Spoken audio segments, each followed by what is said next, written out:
kursumuzun finansmanını üstlenen Bosna Hersek İslam Birliği'ne ve tüm Bosnalı hayırsever kardeşlerimize şükranlarımızı arz ediyoruz. Bu mekanda yıllarca Malatya'nın kadim hafızlık mekanı olarak hizmet verdi. Onlarca hafız yetişti ve bu hafızlar Türkiye'mizin değişik bölgelerinde ve özellikle Malatya'mızda din hizmetinin öncüleri olarak camilerimizde, Kur'an kurslarımızda insanımıza, milletimize dini öğretmekte, din hizmeti yapmaktadırlar. Bu arsayı bağışladı. Bir süre hafızlık amacıyla kursumuzda hizmet icra etti. Kur'an hizmetinde bulundu. Bundan sonra da 4-6 yaş grubu çocuklarımıza din, diyanet ve ahlak eğitimini inşallah vermeye devam edecek. Dolayısıyla bu kardeşimizin sadaka-i cariyesi Allah'ın izniyle kıyamete kadar devam edecek. Değerli kardeşlerim, bugün de bu kursumuzun finansını Bosna Hersek Dini İdaresi öncülüğünde Bosna Hersek'teki kardeşlerimiz finanse ediyor.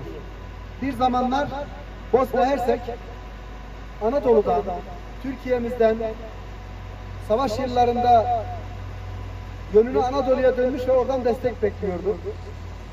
Profesör Doktor Necmettin Erbakan hocamız merhum, Bosna Hersek davası Türkiye'nin davasıdır, Türkiye'nin davası Bosna Hersek'in davasıdır diye bu mücadeleye öncülük etmiş ve Bosna Hersek'i bizim milletimizle buluşturan bir yolu çizmiş ve önümüze koymuştur. Merhum Ali İzzet Begoviç'in o meşhur sözünü unutmayacağız. Biz hep iyi olacağız ama iyilerden de cesur olacağız. Fakat kötülerden asla örnek de almayacağız. Onların davranışlarının da, onların niyetlerinin de çok uzağında olacağız.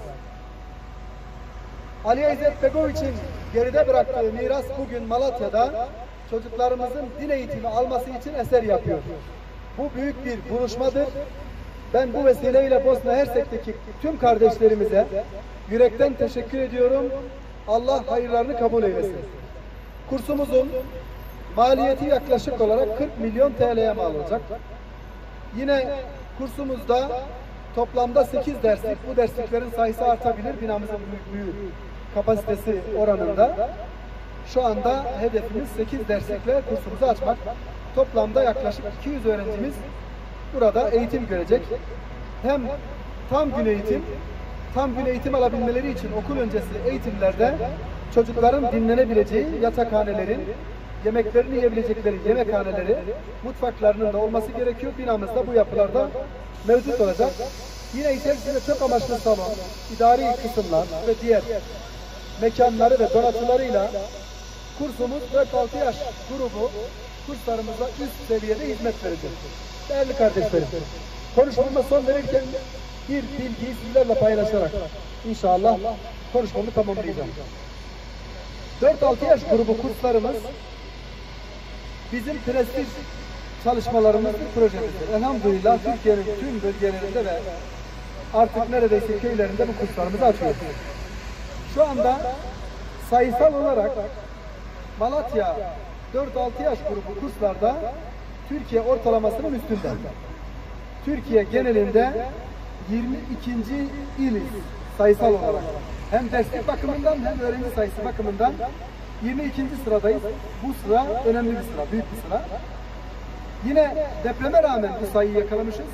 İnşallah deprem döneminde bina edeceğimiz bu inşaatlarımızla, camilerimizin yanına yamacına koyduğumuz kurslarımızla bu sayıyı daha da arttıracak ve tüm mahallelerde ve bölgelerde çocuklarımıza bu hizmeti sunmaya gayret edeceğiz.